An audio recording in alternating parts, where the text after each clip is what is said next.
5 چیزوں کو 5 چیزوں سے پہلے غنیمت سمجھ لو۔ پہلی چیز شبابہ کا قبل حرمک، اپنی جوانی کو بڑھاپے سے قبل غنیمت سمجھ لو۔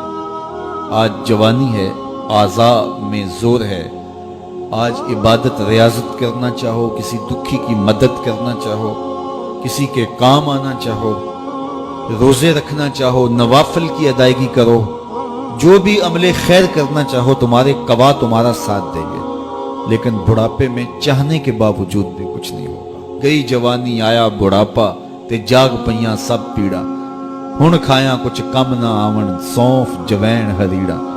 تو آج موقع ہے، جوانی کے لمحات ہیں، ان جوانی کو راہ خدا پہ ڈال دو۔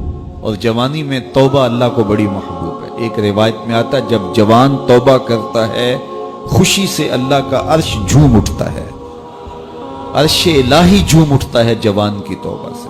فرمایا میں اللہ کا حبیب ہوں، اور پھر فرمایا جو جوان جوانی میں توبہ کرے وہ بھی اللہ کا حبیب ہے۔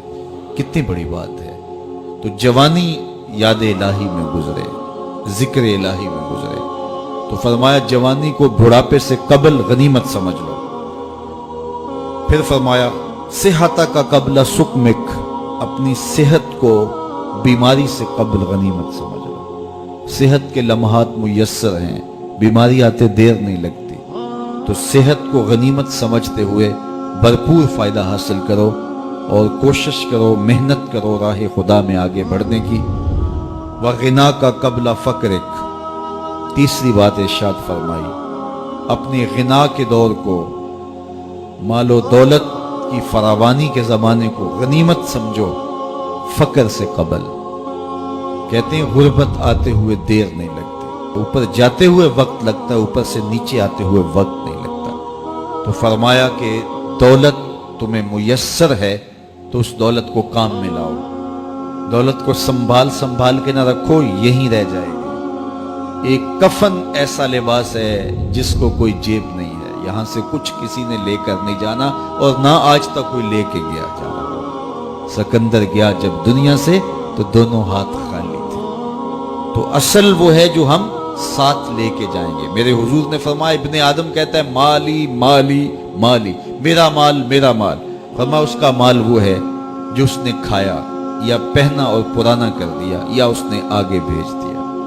فرمایا باقی اس کا نہیں ہے، یہ اس کے وارثوں کا ہے، وہ کفن بھی میلا نہیں ہونے دیں گے کہ بانٹ لیں گے۔ تو فرمایا غنا کے زمانے کو غنیمت سمجھو فقر سے قبل۔ چوتھی بات ارشاد فرمائی، فراغت کے لمحوں کو مصروفیت کے وقت سے قبل غنیمت سمجھو۔ آج فراغت ہے، بہت کچھ کر سکتے ہو، گزرتے لمحات کے ساتھ ساتھ کندھوں پر ذمہ داریوں کے بوجھ بڑھتے چلے جائیں گے، پھر کرنا بھی چاہو گے فرصت نہیں ملے گی۔ تو فرصت کی گھڑیوں کو غنیمت جانو۔ پانچویں چیز ارشاد فرمائی، وحیاتک قبل موتک، اور اپنی زندگی کو موت سے قبل غنیمت سمجھو۔ آج زندگی ہے، چلو بیماری سہی، اعضاء مدمحل سہی، فراغت نہ میسر سہی، دولت نہیں سہی، کوئی بات نہیں ہے، اس کے حضور آنسو تو بہہ سکتے ہیں، اپنے گناہوں کی معافی تو مانگی جا سکتی ہے، جس طرح بھی بیٹھ کر کے لیٹ کر کے اس کے حضور عبادت کا رنگ تو اختیار کیا جا سکتا ہے۔ وضو نہیں ہو پاتا، اعضاء ساتھ نہیں دیتے، تیمم تو ہو سکتا ہے، لیکن ایک وقت آئے گا یہ سہولت بھی چھن جائے گی، یہ فرصت بھی باقی نہیں رہے گی۔ بندہ حشر کے دن جب پھنسے گا تو پھر کہے گا مالک ایک مہلت دے دے، دوبارہ دنیا پہ جاؤں، سجدے سے سر نہیں اٹھاؤں گا۔